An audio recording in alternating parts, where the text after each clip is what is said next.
Hey everyone, and welcome to the channel. So today we get to take a look at the 2025 BMW M240i. This model is finished off in Zandvoort Blue, which is a new color for this 2 Series. MSRP is just shy of $58,000. We have a lot to go over for this sporty coupe from BMW, and we'll start off with what this is powered by, which is the 3-liter inline 6-cylinder twin power turbo. This is only paired to the 8-speed ZF automatic, and it pumps out 382 horsepower, 369 pound-feet of torque. Now this model is rear-wheel drive, however the xDrive all-wheel drive system is available. 0 to 60 is going to be just over 4 seconds for this 3,800-pound coupe with a top speed of 155 miles an hour. Now this model also has 2 packages. There's a premium package as well as the M Sport Pro package, and that is it. So a little bit more on the basic side.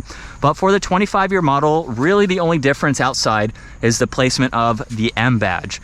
Everything else is nearly identical, where there's a dark housing for the LEDs, as well as for the grille. There's all the gloss black in the lower section with all the parking sensors as well, and then some nice lines that flow down the hood.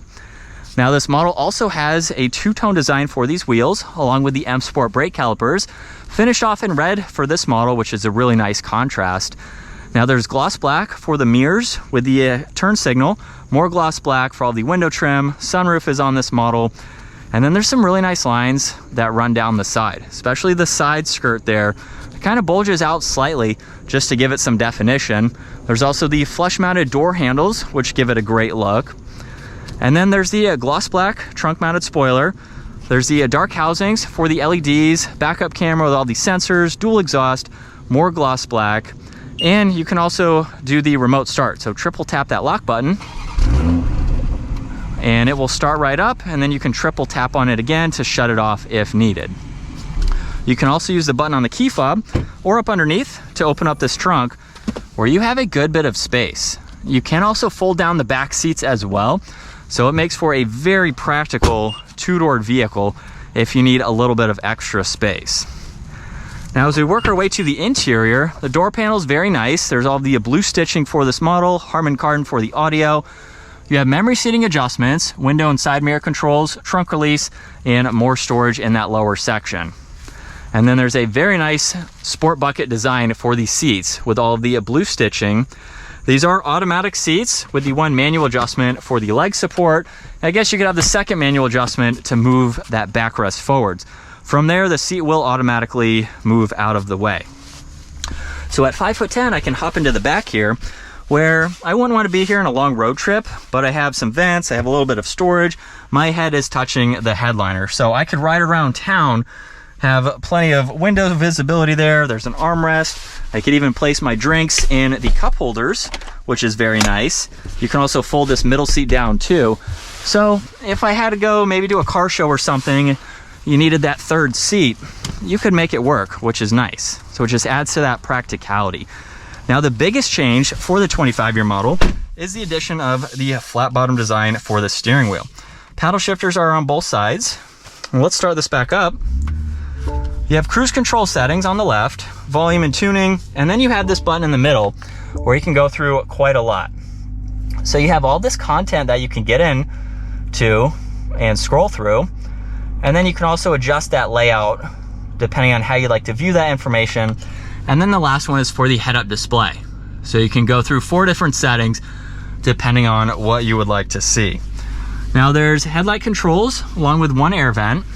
And then for the infotainment system on the home screen, you can actually go through info on this left side while going through the nav on that right, which is nice. Everything in the lower section is fixed, so you can quickly get into all of this, where you have Apple CarPlay, Android Auto, you have your window controls, everything that you want to set up as needed.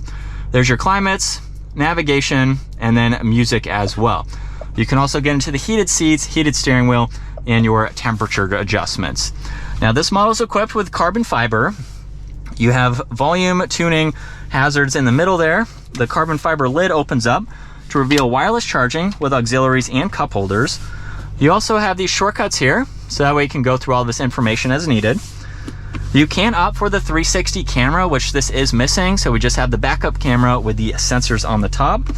You have drive and sport mode, and then park located at the back. Now there's also traction control with your parking sensors, engine start stop, and then a few different driving modes depending on the throttle response that you would like. There's also the auto hold along with your e-brake there. A little bit of storage with some auxiliaries. There's also storage in the glove box there. You get garage door buttons, dome lights, and the automatic adjustments for that sunshade and sunroof. And then you have a good bit of visibility. Pillars are pretty thin. With that large window in the back there, you can easily see over both shoulders. And from second gear, here we go. Very mild on the acceleration, but I have been in the Supra to know that this is a quick car. It has a lot more potential than what I'm throwing at it today, but of course if this was mine, we'd have plenty of content coming in the future once it's broken in. But this is what it's like to be behind the wheel of the 240. There are a lot of different options that you can go with for this model. So that's one of the fun things that we had when building this vehicle, what we wanted to add, what we didn't want to add. And there's just a lot that you can go through just depending on what best suits you. As far as some of the options go, wireless charging is an option, adaptive cruise is an option, and there's even some different trim pieces that you can get over the gloss black. So I'll say this is a fairly conservative spec. We really didn't put that many options on it. So you can break $60,000 just depending on what you add to this car. So we wanted to keep it kind of conservative for the most part. Turning radius is also very good.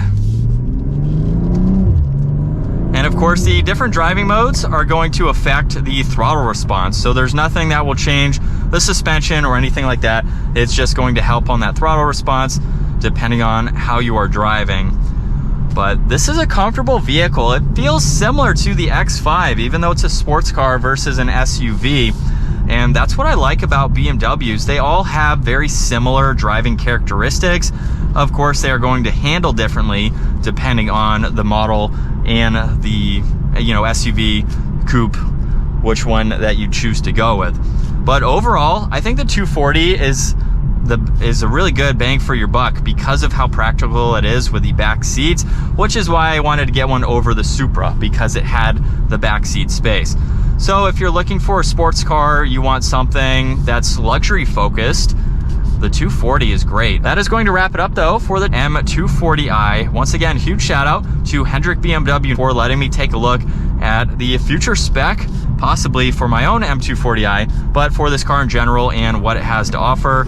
Check out their website, give this video a huge thumbs up, and consider smashing that subscribe button so you don't miss out on our daily uploads. I will see you all in the next video.